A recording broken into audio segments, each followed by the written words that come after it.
my record button on here. All right. Yeah, the SST is, or IST or care team or whatever you want to call it, is what the state refers to as an SBC or school-based committee. Right. And principal's in charge of that. And if it goes wrong, that's on the principal. Now, if something goes wrong in the EC process, and we're going to go through that kind of tonight, but if something goes wrong in the EC process, that's on the EC folks, the compliance technician and the EC teacher and all them. But if something goes wrong prior to the EC testing decision, that's on the principal. So, right. I'm sitting in Charlotte at Gardner-Webb Charlotte's campus here because we're expecting big storms tonight, and I'm on a hard line here. Yeah, it looks pretty nasty out there. Yep, and so I know I'll get knocked offline. I did a online for interns last night, and it was rainy last night, and the video quality, thank goodness I didn't have to record it. It wouldn't record. It wasn't quality enough to record it. It was too unstable.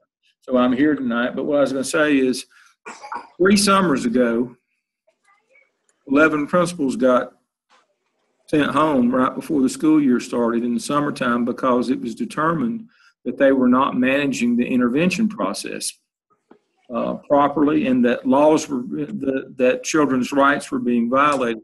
African American males weren't going through a tier intervention system nor a 90-day process. Teacher would send a referral that the kid was having academic or behavior difficulty, and within a week they'd have him tested for EC. Within a week. That's not right. That's well, not right at all. We got into a discussion in my Monday night class. Now, I've got an EC teacher and a CT that work at, the CT's at 2 or 3 different schools, but the EC teacher. Now, they're trying to tell me that EC kids, if you place them EC, that their test scores still count against you. That's what I've heard. That's new, though. It didn't used to be that way. What I mean, that's for the growth model. That's neat. In the comparative model of until 2 or 3 years ago, or until a year or so ago, you could exempt his scores, and that was the whole point behind having them identified. Was to say, well, what did that benefit? Well, it kept me from having to take your. They used to have a special test too. I forget what it was called now. Extend or something like that. That's exactly what it was called. I don't think we have those anymore either. I don't remember seeing them. No, in the growth model, the absolute score doesn't matter nearly as much as the growth. I mean, if a kid moves from 10 to 12, that's good. Where in the past, if you scored 12, you'd be crying because it'd kill your scores. But now it's about growth. But when we were doing it should be about. Yeah. Because not every kid is going to grow like every other kid does. Comparative accountability is only about who you get, not what you do with them. That's all it is. It's only about who you get. It's about winners and losers. Where growth accountability is about what you do with them. Right. And it's immaterial who you get then. Mm-hmm. But, we have had a really hard time in this state getting people to understand that accountability is not about bragging rights and winners and losers, because that's what a lot of people think it's about. And if that's the case, then whoever can out-politic and can outmaneuver the equal assignment process is the winner. I used to tell my wife all the time that the most important person in the organization at her school was the custodian. He opened the door every morning and let all the scores walk right in. Laboratory school on the campus of Davidson College, middle school, 240, the most elite kids, kind of like the Duke TIP program, except year-round. Do you think they had any problem scoring? They were all 99 percentile kids, all, every one. International baccalaureate program that is not modified. You do not diversify the curriculum. You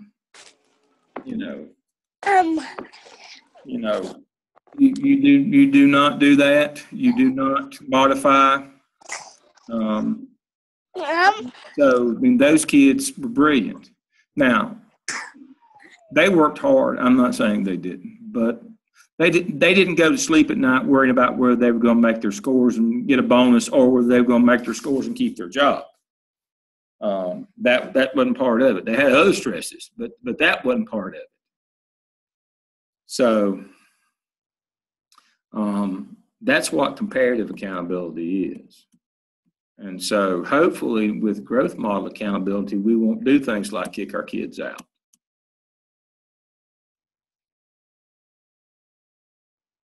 All right, Erica, you have turned off your microphone. Yeah, my daughter was trying to talk to me, so I muted it.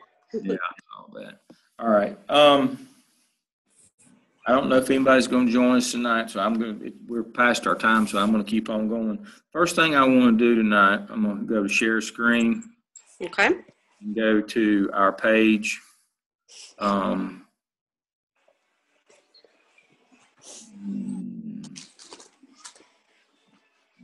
Let's see here. No.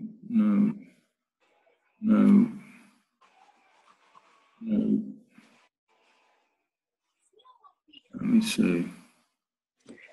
Let me get out of that. Let's see what I've got here.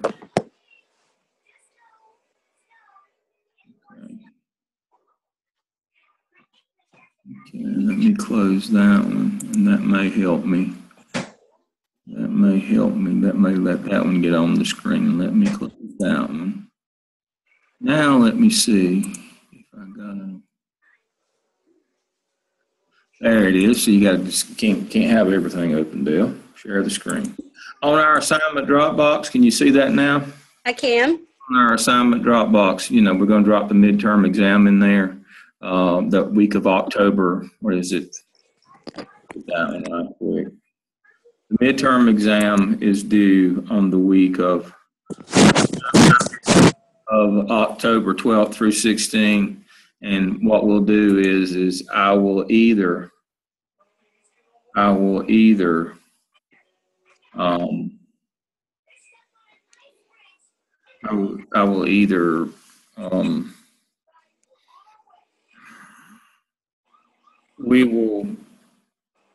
you can put the skip in, and you can either send it to me, or you can drop it in the Dropbox and I'll send it to everybody else, so that we can do that peer review kit on it.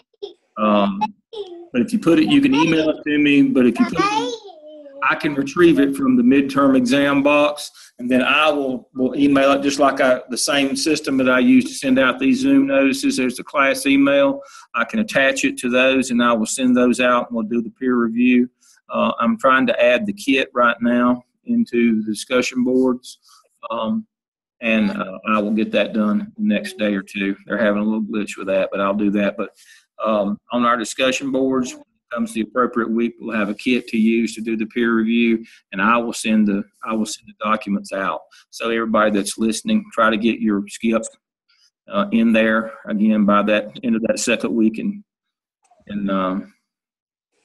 of October, so I can send those out and we can do that peer review. And go ahead and start dropping your other components of your other components in there. I got All one. I got left, I think, is E. I did the other two. Okay. I was on a roll there for a minute, but I've gotten another. I haven't been able to go back.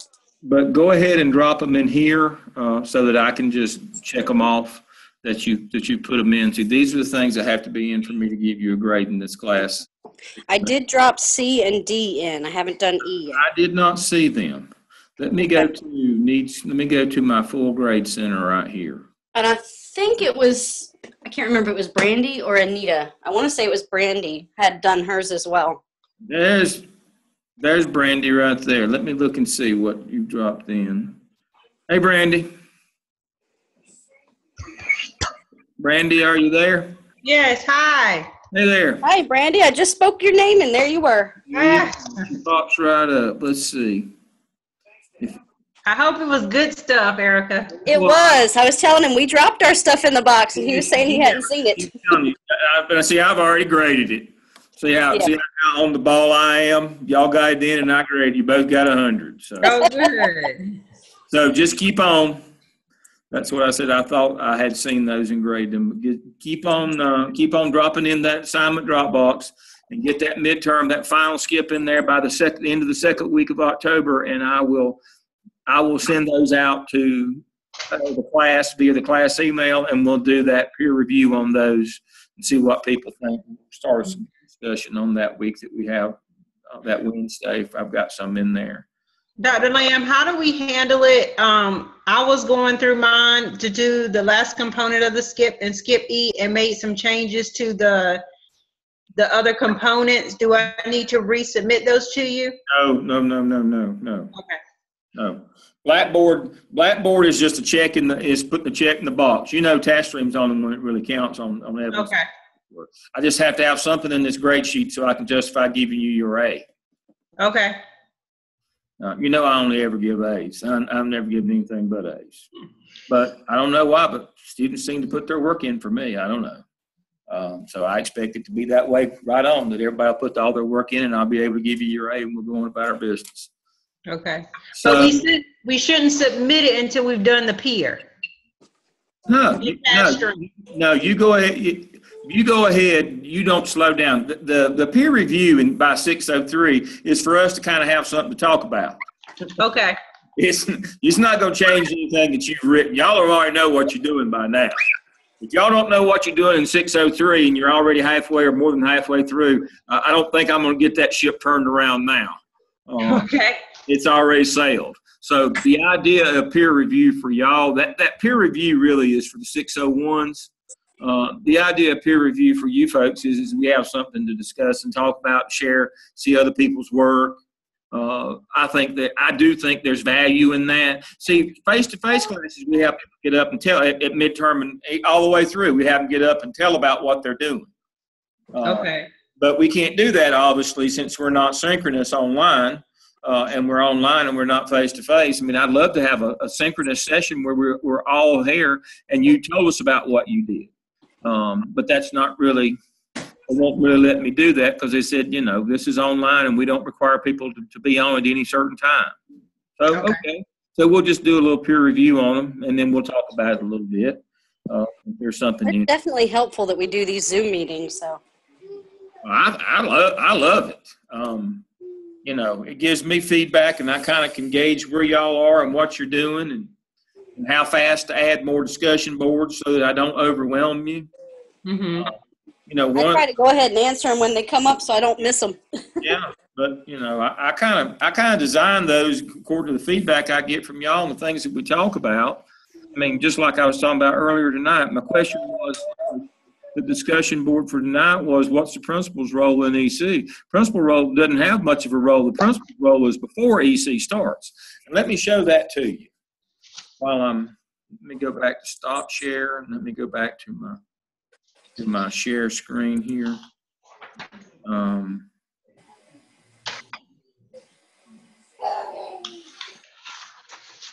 Let's see.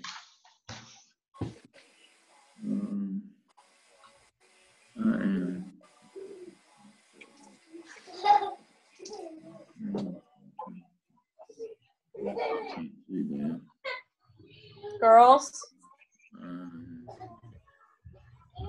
So let me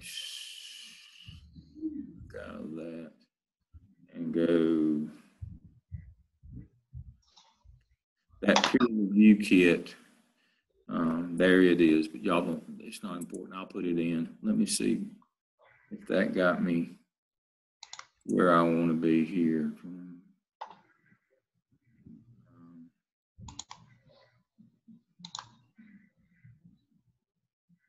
Okay. I've got a link. Links are sometimes hard to get up. Y'all can't see that, can you? No. No, I don't see anything but you. Okay, that's what I mean. Now, let me see if I did that now. If it will now let me pull it up into share screen. You have to open them right on the links See, I'm getting better at this. There we go. All right. See, here's the thing. This is from the parent manual. This web link is on this week's. I just put it on a few minutes ago. Is on this week's weekly schedule for the special ed for this week. Mm-hmm.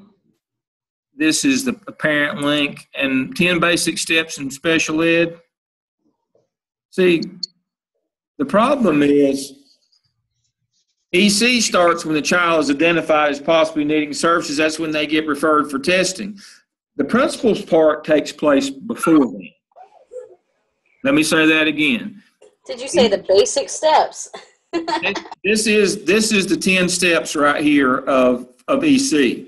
But the 10 basic steps in special education. This is in that parent handbook that everybody uses.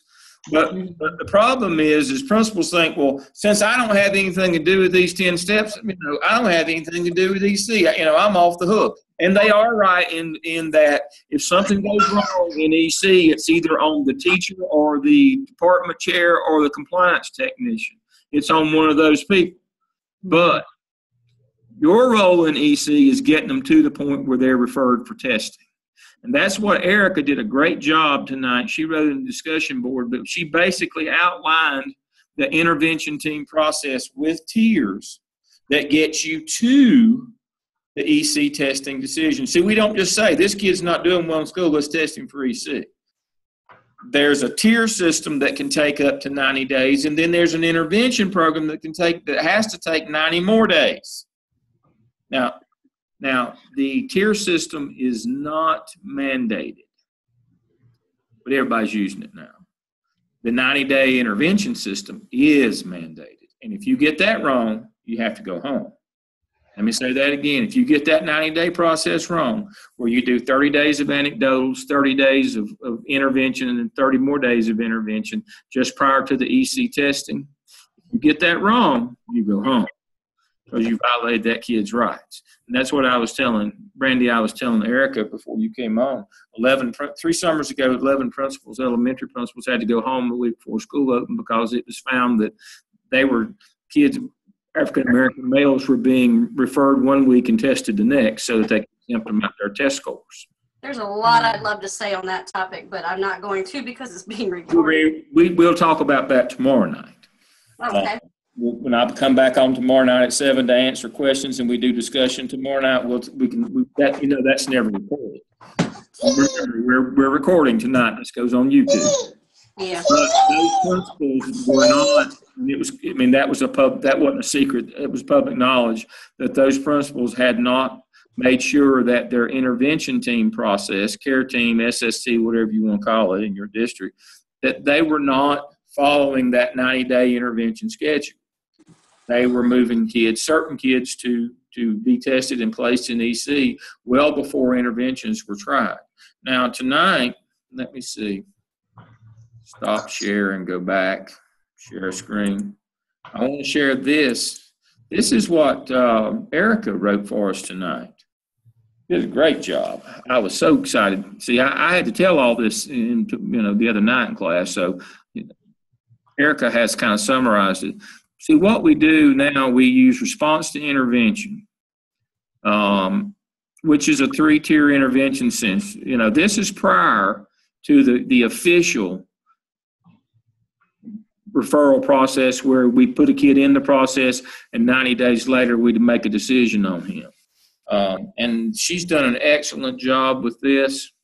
If you want to read it, it is posted in our discussion boards under that question, what the principal's role. This is the principal's role. The principal's role is before the EC testing occurs. After a kid gets when a kid goes for EC testing, principal's off the hook. Let me say that again. When a kid enters into the testing, the principal's off the hook. If the head count's wrong, or if the IEP is not being met, or if they don't get the reevals done in time, or whatever, for whatever reason, if something goes wrong, it's not the principal's fault. The principal doesn't take the fall for that. The principal takes the fall if the 90 days and the 90 before that, if your district does the double 90, as I call it, the tier system, the 3-tier, and then does the 90-day traditional intervention before placing a kid in EC or referring them to testing, or making a testing decision. If you don't follow that process, you're in trouble. You have broken the law. So she has very thoroughly explained how tiers 1, 2, and 3 work. And then you go to the 90-day timeline. And then after the RTI, see, every kid gets RTI. Every kid gets the 3 tiers. So you can't count that as the 90 days. See, I had a student ask me the other day, now, can we count that tier system? Can we count that as the 90 days? No. Every kid, whether we're looking for EC placement or not, gets the 3 tiers. We're doing that to try to close the gap across North Carolina. Every kid gets the 3 tiers. But then the ones that don't respond to that go into the traditional 90-day process. Right. The way I explain it to my teachers is tier 1 is pretty much the things that you're already doing for the kids in your class. Tier 2 is when you intensify and you increase the intensity and the frequency of your interventions, or you try and find, stronger interventions depending on the situation. Right. 1 is what you're doing. 2 is when you start differentiated instruction. Basically, you change what you've been doing. That's usually 2. Is you might do something different than you did before. 1 is just more of the same. Right. This is just, we're giving you more of it. We gave you half an hour of it today. You didn't get it, and so the next time we're going to give you 45 minutes of it. Tier 2 is when differentiated instruction starts. All right, I taught you to do it this way last time. You didn't catch on. So this time I'm going to teach you a different way. And then 3 is when it gets real in 3. That's when you do both. More time, differentiated, more intensive. You do both of them in 3. But we do that for every kid, whether we're looking at EC or not. So that can't be the 90-day. Right. Yeah, I've had teachers before that say, but Miss Byford, I didn't refer them because I didn't think they needed to go to the EC team. And I said, it doesn't matter. You don't have to suspect a disability to go through the tier systems. Exactly. All kids can go through that. All kids benefit from that. All kids benefit from going through RTI. That's what I mean. You can't, we would hit a massive backlash from parents who would think that we were testing their kid for EC. If we let that stand for our 90-day process. So, no, every kid deserves RTI. And it would become a public relations nightmare if we were to use any part of RTI in the EC placement process. So we don't. And she has done a very good job of explaining that. So, I know one of the processes at my school, I'm the RTI coach at my school, and we have to validate 2s on their report cards because we use the 1, 2, 3, 4. And so any child that's receiving a 2 below level has to go through that RTI process. That's right. Right, exactly. Every kid that's struggling deserves RTI. Every kid. Anybody who's at risk of attention, at risk of failure. That's right. Anybody who's not on grade level is supposed to go through. And I say supposed to because, in schools like mine, almost all of our kids are below grade level. Mm-hmm. And it's just physically impossible to go through the SST process for all of them. But the teachers should be doing tier 1 and tier 2. And, the ones that are not helped by that are the ones that need to come through SST. Right. And it's a divide and conquer where you get everybody involved in RTI. Right. I think I told you my RTI story. I hired a young man 20-something years ago, so he's not a young man anymore, but he's a very good principal. He's opened up 2 new elementary schools for Charlotte. That's his lifelong dream. He wanted to be an elementary principal, and that's what he's been doing for the last probably 10 or 12, 15 years. And he just opened up another new elementary school for CMS this year.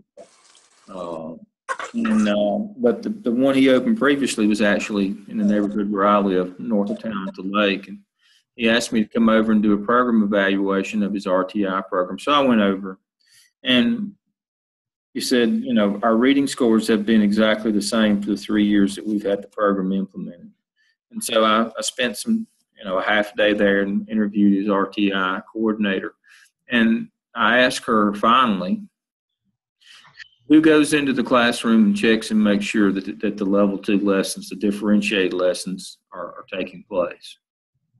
And she said, well, I have them fill out a log on what lesson. I said, no, that's not what I asked you, ma'am.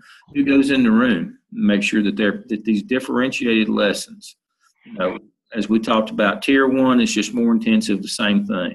But tier 2, we have to differentiate. We have to do something different than what we did before. I asked again, who goes in? Well, nobody. I don't have time. Well, then I said, then the lessons aren't happening. I don't have to go in the rooms to tell you. If your scores have been 80, exactly 80 for 3 years in a row, then there's no fidelity. You're not doing RTI. You're pretending to do RTI, but you are not differentiating those lessons.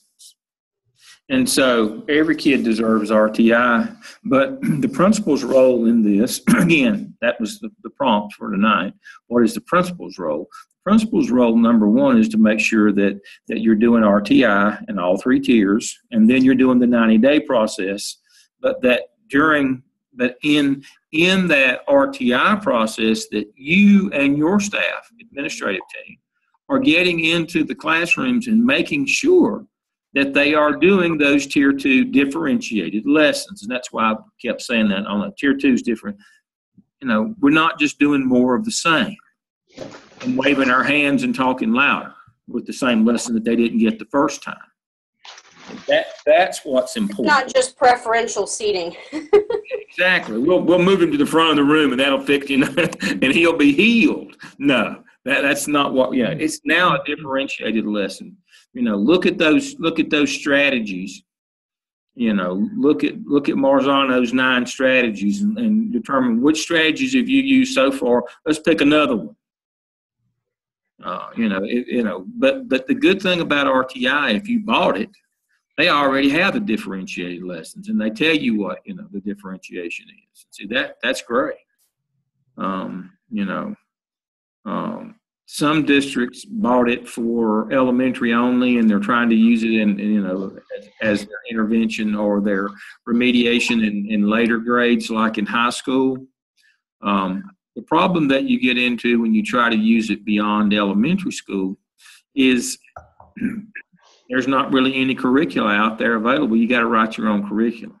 Now, that doesn't mean the program isn't good and you shouldn't do it, but the problem is you can't just buy the curricula like you do the differentiation and all the strategies for elementary. You have to basically design your own if you're going to do high school. It's worth the time. I helped a group at Goldsboro High School a few years back.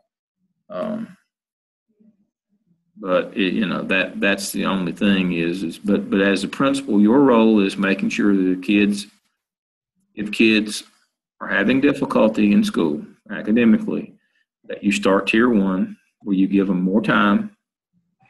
That tier 2, that you're sure because you've been there and you saw it, that teachers are providing those tier 2 differentiated instruction lessons. 3, hey, Anita. Hey, Anita. I think she's getting on.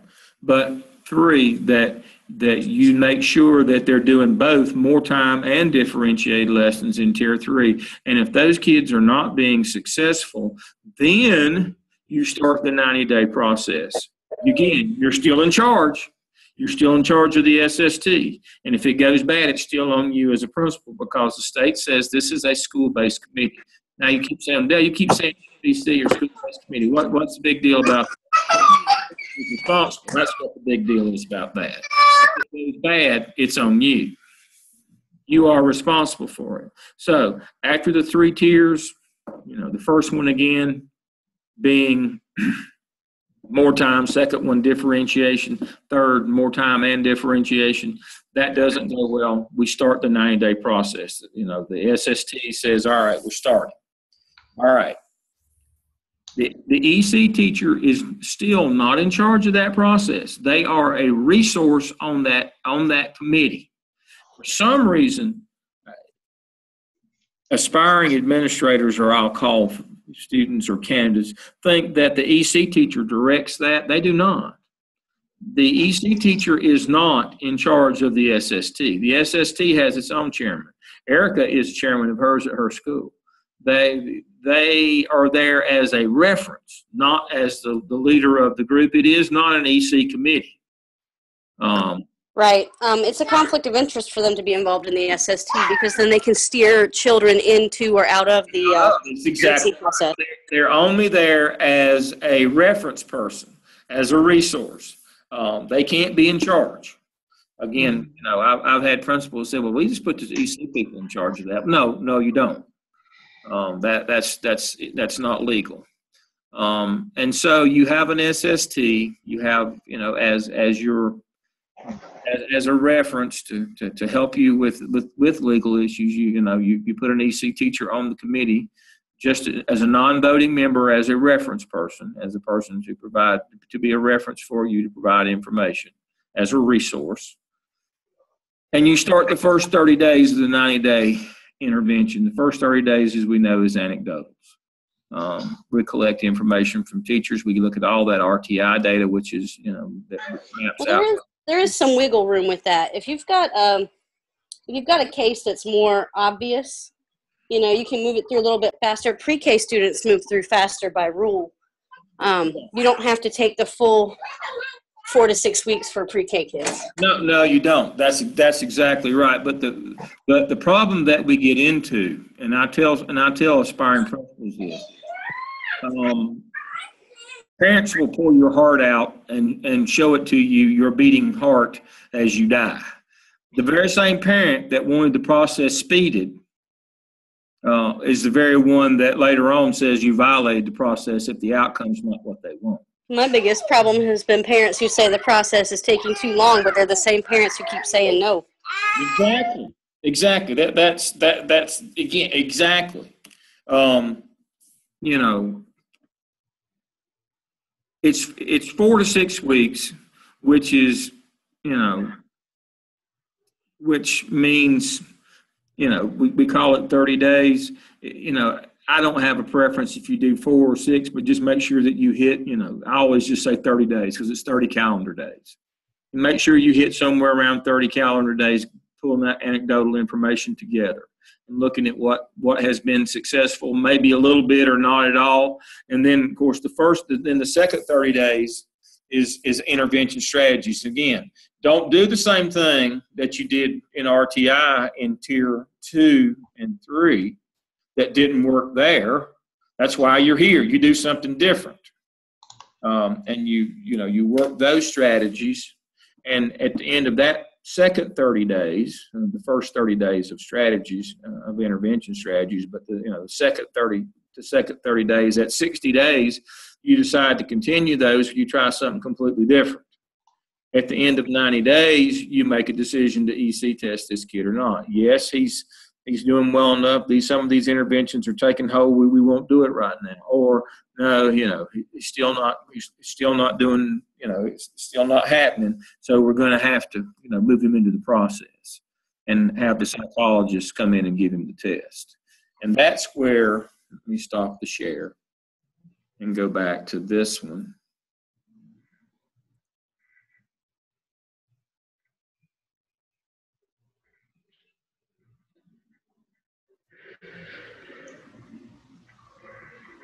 And here is where then this picks up, right? And it's important to find out why.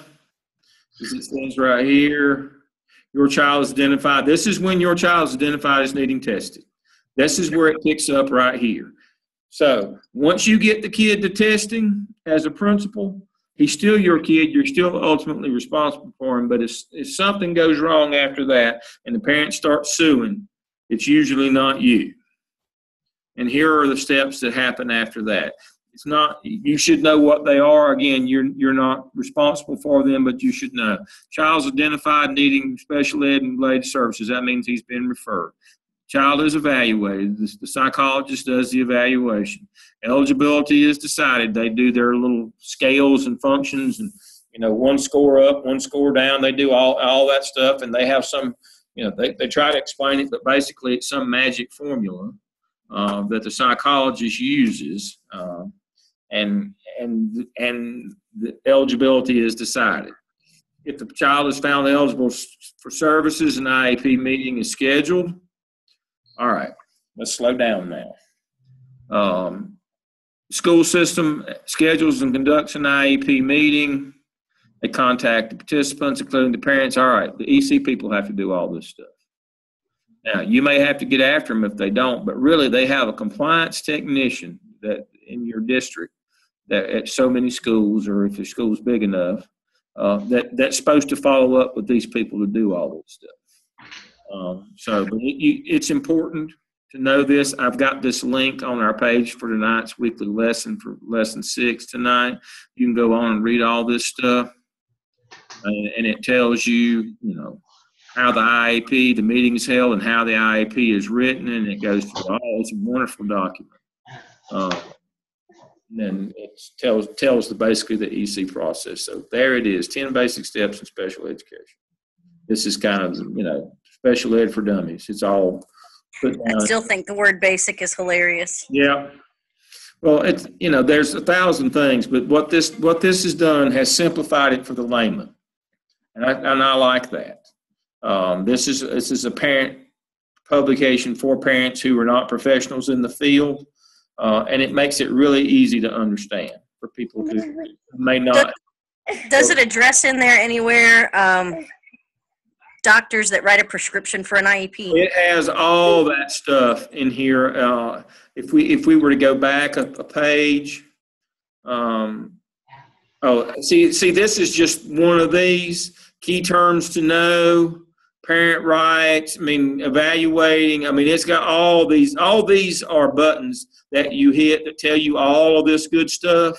That's why I said this is a wonderful document. This is just the basic steps. I think I'll share that with my staff. Oh, There's a lot of misconceptions about the process. Oh, yeah. I've done yearly trainings, and for some reason, for some people, it's just in one ear out another. I know they believe what they're going to believe. Just, they believe that, that the earth is flat. They're going to believe that. Doesn't matter what you tell them. So right here, key terms to know in education. Can y'all see this? Yes. Key terms, and it tells, this one is wonderful right here. All the acronyms and terms that we use that nobody understands. It's got all the definitions right here. And I love this. That's funny because this is my 6th year at my current school, and I finally decorated my wall with those definitions. Yeah. Yeah, and here are all the different disabilities, and it explains all of them. This is a wonderful document. Yeah, everybody should have this, have a copy. And it's got all this, parents' rights, and it has everything that you need to know about EC off of this. Let's see if I can link it on our school website, too. Off of one page here, you can link to everything you need to know off of one page. It's the best one I've seen. By far. And it's just so easy to use. And it's written in layman's terms. You notice it's written for parents. It's written, I think I noticed it's written at about 8th or 9th grade level. It's not written where you have to have a PhD to understand it. And see, I don't understand a lot of stuff, and I do have one, so that's neither here nor there. But this I like in training young principal candidates because it's in a language that you can understand. Mm-hmm. And even if you aren't an EC teacher, or even if you haven't been involved with this as a classroom teacher, and it talks about resolving disputes, effective practices, addressing, it's wonderful. This is good stuff right here. I wish that I had time to go through each and every one of these. But it's on, again, you can link to it. And then you've got 3 other hours to do your reading and to look at things like this, because I only try to take an hour every week online with you. But this one is really good. I want to look at Jen's 10 right quick. Jen was one of my students from even back before the time that we were doing this program. He was one of my 3-hour students in the old program. And I always like to make sure I give people credit for the work that they do. And so Jen's 10 is 10 things that you need to remember about special education. These are points or things that people might not know. In 2006, about 10 years ago, there were 10 million children with special needs. There's probably 12 million now. I believe that's gone up 20% because of all the identified autistic kids. As we know, PL 94-142 was passed in 1974-75. That said kids get the least restricted environment, free appropriate public education, that you had to actually teach special ed kids, least restricted environment. Civil rights of special needs kids is basically what it was. It was amended to IDA in 1997. IDA, free and appropriate education evaluations take place with student placement and services be provided. IEP will develop for each student. Both parents and students are encouraged to hold active role in decision-making for the IEP. These are the 10 things that you need to understand. Now, let me see. Let me go back here.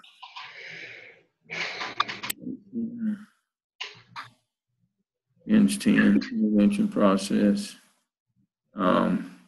IDA is explained in that document that I just showed you. IDA is explained in that very well, and it's basically, that's what we call 94-142 law for special ed kids. We call it IDA. It's just EC law. What it is. Okay, and that's what that is. All right, now let me see if I stop share and go back now to share screen. Okay. Share screen. I want to talk about inclusion. Now, this PowerPoint is about inclusion versus mainstreaming. What they're calling mainstreaming is that a kid is pulled out for a class or two, but the rest of the time, this is not self-contained kids. And this is not kids that are completely mainstreamed and are just consultative. This is a kid that in the old days, 1 or 2 periods a day would go to an EC teacher and be taught either math or reading by an EC teacher. They weren't self-contained all day, but they had their reading and or math with an EC teacher as a group. We call this PowerPoint calls that mainstreaming. That means that if you had a 6-period day, that a kid, 4 periods of the day, he was just with everybody else. But 2 periods of the day, he was with an EC teacher, one for reading and one for math. And so we've now gone to an inclusion model. And so when I talk about the inclusion model, one of the things that I say, and it really, I think it bothers the EC people, and especially bothers the CT when I tell them, going to the inclusion model was not about providing better services for students. It was doing it more appropriate placement for them. Going to the inclusion model was to save money because it takes 30% less personnel. Now, some folks think, well, inclusion's been mandated. This is law now. You have to do that. No. Does federal law require inclusion? 2 federal laws govern education of children with disabilities. Neither requires inclusion. Let me say that again. Inclusion is not the law, but both require that a significant effort be made to find an inclusive placement. So what we were doing is we were putting kids in an EC class, less than half of the day, and they were getting services in a smaller classroom directly from an EC teacher. Now they're staying in the larger classroom that a lot of times has 30 kids in it, and they got a teacher that comes in supposedly to work with them some one-on-one. The reason why we're doing it, again, in North Carolina, but it's federal money, so it's not just North Carolina, but the reason why we've made the move to inclusion is to save money, not because we think it's a better model for kids. Now, that makes CTs mad, and that makes EC teachers mad when I say that, because they think I'm being critical of them. But I'm a statistician by trade. You can't convince me that we'll give you 30% less time and personnel, but we'll do a better job with that. That can't be. you're getting 30% less than you got before. And so I don't have a problem with inclusion. I think it's a wonderful idea for some children. But I do think that, we're going to be mainstreaming them in 4 other classes, and they're going to, and only going to be pulled out for 2. And so it's not about them disrupting class. I just don't think that they get the focused instruction. Let me say that again. It's not about EC kids bothering anybody else. That's not the issue. I just don't think they get the focused instruction in the regular classroom that they got in the EC classroom with the much smaller group. I think it's with the best of intentions, but I think there are children that it's not serving, and I think it also can impact the regular ed kids as well. There you go. Well, back in the 1980s, you remember a fellow named Lamar Alexander? Lamar ran for president at one point. He was the governor of Tennessee back in the 80s. And he did a statewide program in Tennessee where they reduced class size in elementary school. It's called the STAR Project. I actually, in the early 90s, hooked up with Chuck Achilles, the professor from Knoxville, UTK, who'd moved to Greensboro, and replicated. I did the Oak Hill Project, where I did the same thing, let the teacher assistants go and reduce class size to 15. This is regular ed. This is for everybody. This is regular ed. I had an elementary school, pretty good size one. Every classroom, grades 1, 2, and 3, 15 kids, period. Not 16. Got 16, got no teacher. Didn't have teacher assistants. Because the STAR Project says nothing, a teacher and 15 kids is the best way to go. It's even better than a teacher and 15 kids and an assistant. Somebody working individually, it's even better than that. So that's what tells me that the inclusion model, which you're back up to 30 kids a room, 15 is always better than 30 on test scores. Always. And one teacher and 15 kids is actually better than one teacher and an assistant and 15 kids. Now, I know that might not sound rational, but supposedly that one teacher can focus attention and kids aren't distracted by having a second person in the room working maybe with a kid individually or something. And, the best way that the STAR Project, they did it. I mean, this was a, longitudinal, but across an entire state, 15 to 1 is the best. That's what we did in those EC classrooms for reading and math. 15 to 1, the EC teacher with the kids. The STAR Project, it's not about EC kids, it's just about any kids. Do better with 15 of them with one teacher than they do in any other method. So it's hard for me to buy into the notion that, this is wonderful, they're getting something better. No, they're not getting something better. You didn't read the STAR report. It's been the gold standard in this business for reduced class size forever. Nationally recognized as the study for reduced class size, that it works. If you can afford it as a state, it works, or as a district, it works. But now you're telling me that we're flying in the face of that you're getting something better. I can't. I do the numbers. I'm a numbers fellow. Remember that, I'm a numbers guy, and that's not what the numbers tell me. But again, when people say, it's law, we had to do it. No, you don't. No. The law does not require inclusion. You just have to make a significant effort to find an inclusive placement. IDEA, as I said, it's in that book we got, but I'm going to do a quick review of IDEA with you. Individual with Disability Act, amended in 2004, does not require inclusion. Least restrictive environment, appropriate and meet their unique needs. That it can start with placement in regular education classes. That's not mandated. Inclusion is not the law. What's the least restrictive environment? To the maximum extent appropriate, children with disabilities are educated with children who are not disabled in special classes, separate schools, or removal of children with disabilities from the regular education environment. And the nature of the severity of the disability of the child, such education in regular classes with use and nexus cannot be achieved satisfactorily. Well, if we know, if we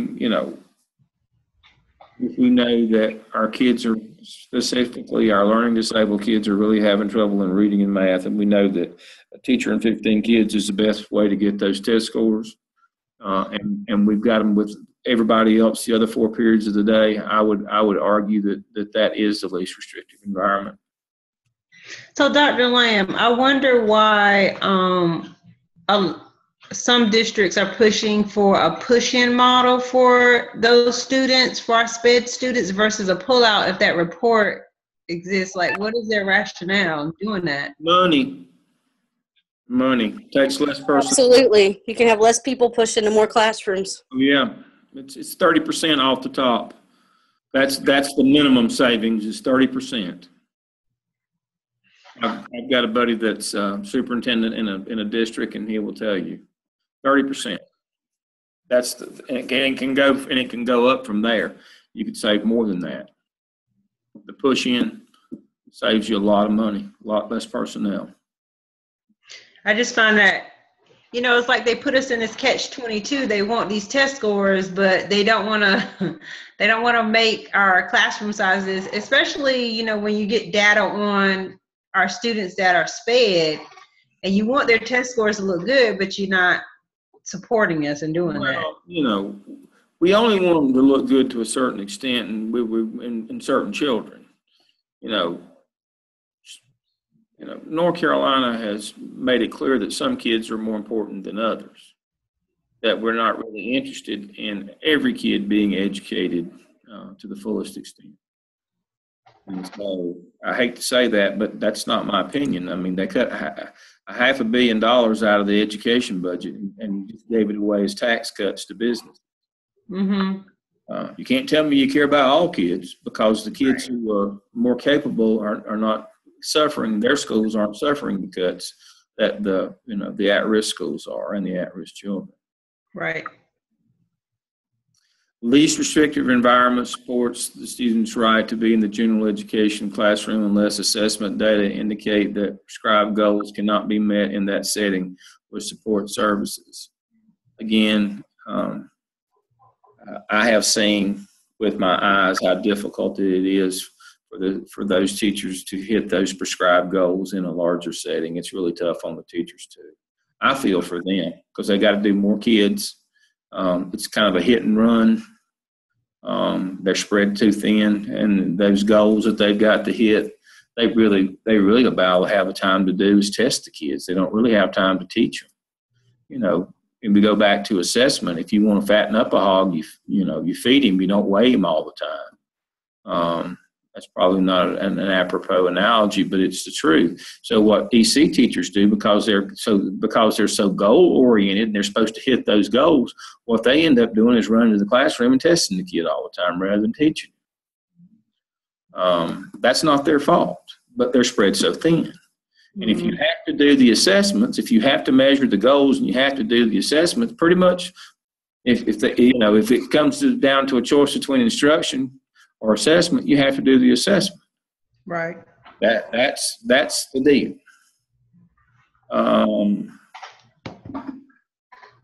Okay. Human supports include least restricted consultants, adult aides, peer and cross-age tutors, peer helpers, coaches. See, this is when we do least restrictive environment. This is why I've got this slide in there. It's not designed just to be the EC teacher. See, all these things are supposed to be available too if we put kids in regular classroom. Read that list. All that stuff was supposed to be also available. And see that was part of the selling point is we'll have all these other human supports if we do least restrictive environment and go ahead and do the inclusion model where kids go to all regular classes. We'll have all this stuff. How much of that stuff do you think gets to the classroom now? Erica, chime in right quick. How much of that stuff gets to the classroom right now? Sorry, my children were demanding my attention. Let me take a look real quick. See, If I Yeah, that's a funny list. see, that's fun. Yeah, there you go. Nobody caught on. You're supposed to smile and laugh and say, "Ah ha ha!" You're pulling one over on us now, Dale. Well, I have no doubt that it's supposed to be that way. That's what I was talking about. To do LRE, least restrictive environment, which was inclusion model, it wasn't just supposed to be the EC teacher. You were supposed to have this list of stuff also. Right. But we don't have any of that stuff. That's why when people say, "Well, Dale, you're just being an old cranky old man." Well, I am a cranky old man, but I have data back up what I say is that reduced class size does a better job with kids, and LRE, you were supposed to get this list of stuff, and none of this stuff shows up. So it's just a teacher. All they have time to do is assessment. Again, Yeah, we don't even see, one-on-ones anymore. When I started, we used to see one-on-ones for kids who needed, additional adult help. And you almost never see that anymore. All this stuff's gone. This stuff's gone. And so that was why LRE was supposed to be better and why it was supposed to work doing the inclusion model, because we had all this stuff. We don't have any of that stuff. Mm-mm.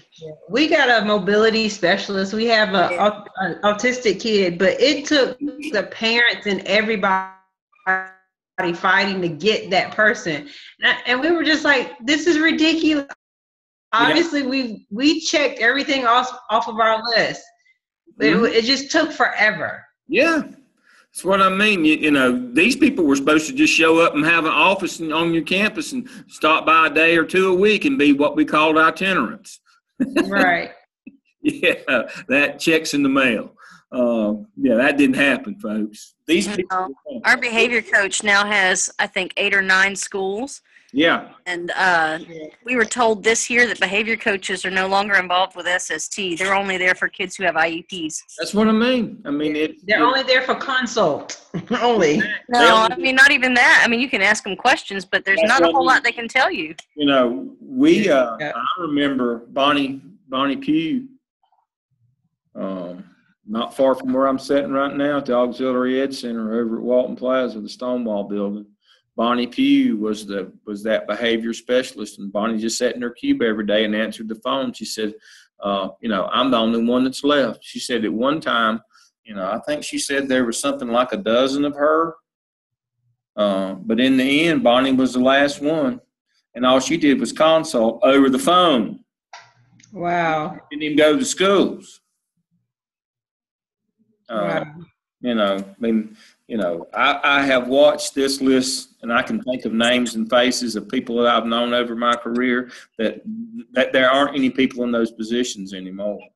So I don't know how much value you can get from somebody who's consulting over the phone. I know you can get some information, but part of it is to come in and observe the children in the environment and see the things that they're doing. There you go. Again, not much value. Now, at one time, I've seen all of these people, and these people used to be around, but they aren't. They were cut long before we started cutting EC teachers. These people went first. And then we cut 30% of EC teachers, but these people all went first. So when we start talking about inclusion versus mainstream, we have to talk apple. My point of this slide is, you got to talk apples to apples.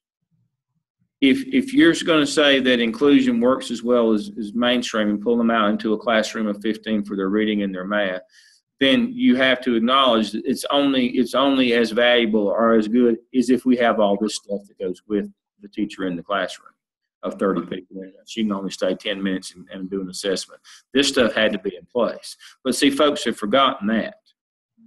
It works just as well. It did when you had all these people. But now that you don't have these people, it can't, because your contact is a minimum of 30% less every week. Let's do the numbers. More on IDA. IDA does recognize it's not appropriate to place all children in the regular classroom. You've got to have a continuum of placements, all the way from regular to residential, self-contained, public separates. We've got 2 public separates here in Charlotte Neck. We had a school. I worked half-time as a counselor the one year at a school. We only had 20 children. Every single one of them was on an IEP, and most of them had some sort of severe emotional disability. That would become a public separate, yeah. Yeah, and they ended up closing it by the end of that year. And it was a shame because those children, it felt like we were throwing them to the sharks. We used to have a lot of those around the state, and some districts would have multiple ones for different purposes. We're down to 2 now in Charlotte-Mecklenburg. We've got Metro and Morgan in there side by side downtown. Metro is for severe and profound handicap, physical and mental. These are kids that are in beds and wheelchairs and arrive in taxis and vans every morning. And then we have Morgan. Morgan is for the severely the dangerous kids, the ones that have to be able to be put in locked rooms. We do have 2 public separates left. I know in Wake County they've got 1 public separate for a school like Metro for the severely and profoundly handicapped, mentally and physically, the diapers kids, the wheelchairs, the gurneys, the beds. They've got 1 of those. I think that's all they've got left now. But it's not that anybody said they were wrong or you couldn't have them. It was just money. It's money. Yeah, I mean, it was a whole nother building. You know, those kids and those staff members all still had to be someplace, but that building is used for something else now. Yeah. Yeah. Well, this brings me to, I guess, the IEP, which is kind of the last thing that I'm going to cover tonight. Again, this slideshow is inclusion versus mainstream. It's on our weekly. Click on the class module or the first, let's see, which one is it? Let me make sure I tell you. Where you go in and see what we're going to do every week in Blackboard. So when you click on course content,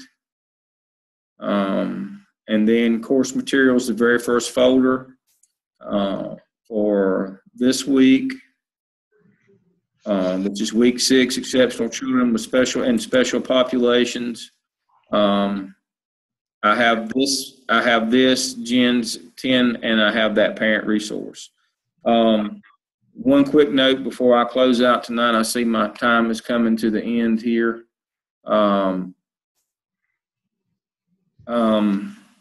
When you do the OMA and you do Part C, that's organizational management analysis. That's the 4th of the evidence artifacts. Make sure that when you assess special populations that you tell us basically what services you provide to EC kids, and you interview somebody to see if they're actually getting those services, what the state says and the federal says they're supposed to get. That's what the purpose of that is to find out whether, the kids are getting the services they're required to get. Make sure you do the same thing for academically gifted children. If you have Title I in your school, Title I kids, and intervention team kids. And ELLA, what we used to call limited English proficient, we now call ELLA. All your federal kids, your EC 504, your ELLA, your AIG kids, and then your intervention team kids, those 4. Make sure that you cover all 4 of those. Give me briefly what services they're supposed to get, and then whether or not you ask somebody, are we providing these services to these children? Okay. And make sure you have all your federal people covered. EC 504, AIG, ELLA. If you've got Title I, include them. I don't put Title I in the direction because everybody doesn't have Title I, but you've got Title I. So make sure special populations mean federal kids. And everybody knows what federal kids are. They're your EC 504s, your ELLA, your Title I, your intervention team, and your AIG. So here's how does that work if you are school-wide Title I? Do you just want us to focus on the 4? Yes, that's what I mean. If you've got Title I program, then that would be a special population. If you're a Title I school, it's not a special population. That was my question. That's why I don't write Title I into the directions or in my notes. because that's kind of confusing for students. If you're one of those schools that has a Title I program, that means all kids don't get served in Title I, then that would be a special population and it's federal. We're looking at OMAC is looking at federal programs. Okay. Because we all understand from talking, from budget the last couple of weeks, federal money cannot, we can't modify anything that the feds send us money for. Nothing. We have to follow to the letter of the law the program that they send along with the money. There is no local discretion. There is no modification. There is no differentiation. Federal programs have a list of things you must do X, Y, and Z. That's what we've been going over for the last hour tonight, looking at all this EC stuff. X, Y, and Z has to be done. What is X, Y, and Z, and is your school doing it? That's what you're supposed to find out in OMA. Again, it goes back to some things you have discretion in this business, some things you do not. You just have to learn how to follow directions. Federal money and federal positions, you just have to learn how to follow directions because there is no discretion on how you use them. You're told exactly what they will do. You're just supposed to find out if they're doing it or not. Okay? I'll be back on tomorrow night. It's from 7 to 9. Again, I don't record tomorrow night, so we can talk, about individual cases or circumstances or those kinds of things. Yeah, I've got a couple I'd like to discuss. Mm-hmm. So,